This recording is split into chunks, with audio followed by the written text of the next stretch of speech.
Manchester City beat Fulham 3-0 at the Etihad. An absolute dominant performance from City, which is exactly what I wanted to see, like I said in the last video. Well, first of all, we're going to run through the goals. Now, Semenyo with another goal for Man City, playing in that almost second striker type role up top at the minute. The ball gets whipped in from the right-hand side. Deflection comes off a defender. Haaland sort of in there making a nuisance of himself. It initially looks like it actually comes off Haaland, like he did for the Bernardo Silva goal at Anfield at the weekend, but it actually comes off a defender. And it's into the path of Semenyo, who's onside and slides the ball past the keeper. Brilliant, brilliant instinctive play, and it's another goal from Semenyo, who's been scoring basically every game, it feels like, for City. What a signing he has been. Obviously continuing his brilliant season that he's been having at Bournemouth. And so 1-0 Manchester City, and it's all in the first half. Shortly after, the ball comes from Nico O'Reilly out to Semenyo on the left-hand side. And Nico O'Reilly powering through, making that run from midfield. And a deft finish past the keeper into the top corner, just showcasing how good of a player he really is. That really did show what Nico O'Reilly's about. Picks up the ball, finds a good pass out to Semenyo, continues that run, showing his pace and power, and he's got the finish at the end of it. A criminally underrated player in the league this season.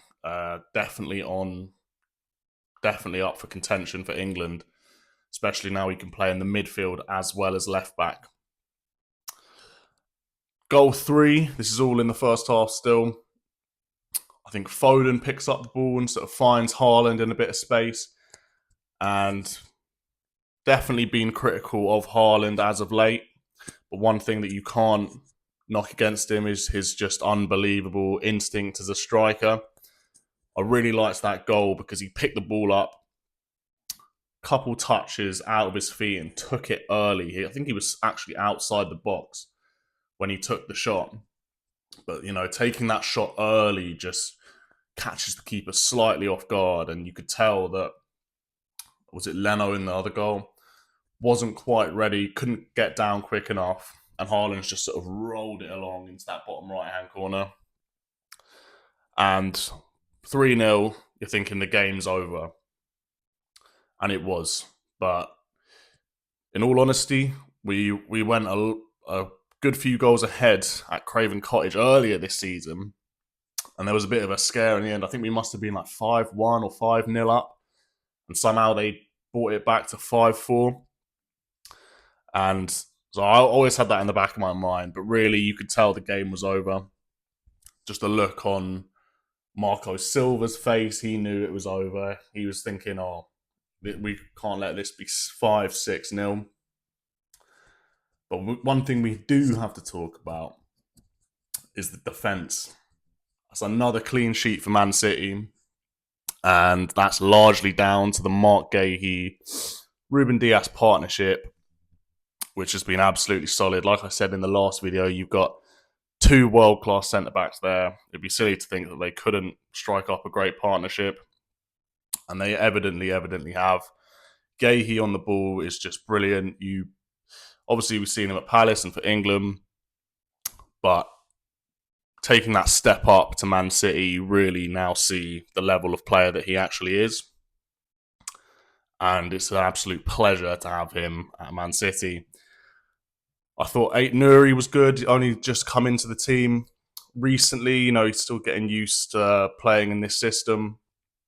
But what I would say is he does still need to learn to pick his moments a bit better with going on those silky runs that he can do and just retaining the ball. I think that will come with just more game time, etc. And yeah, Haaland goes off at half time as well. Maybe picks up a little bit of a knock. I don't think it's anything too serious, but it's great that we've got Marmoush to come in and for him to actually start getting some game time, because we're going to need him. We're going to need him in the next few months to really push for every competition. But But all in all, it was a perfect way to follow up the win at Anfield. Convincing 3-0 performance.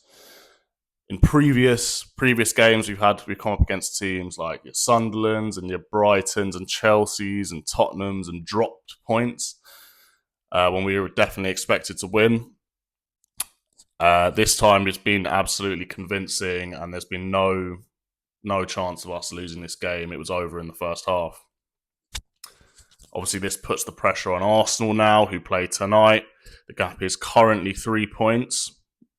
Obviously, they can close that tonight, but it just lets them know that we're there a little bit.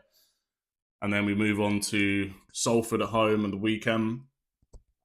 Can probably rest a good few players there and be prepared for the Premier League games coming up in the run-up to that League Cup final. And just looking at City's games coming up now, very winnable games. Obviously, Salford on the weekend, you would expect us to win that with a lot of rotation. Following that, Newcastle at home. We've just absolutely battered Newcastle over the 2 legs in the League Cup, so you'd expect us to go and dispatch them again. Then we've got Leeds away, Forest at home, West Ham away, and Crystal Palace at home.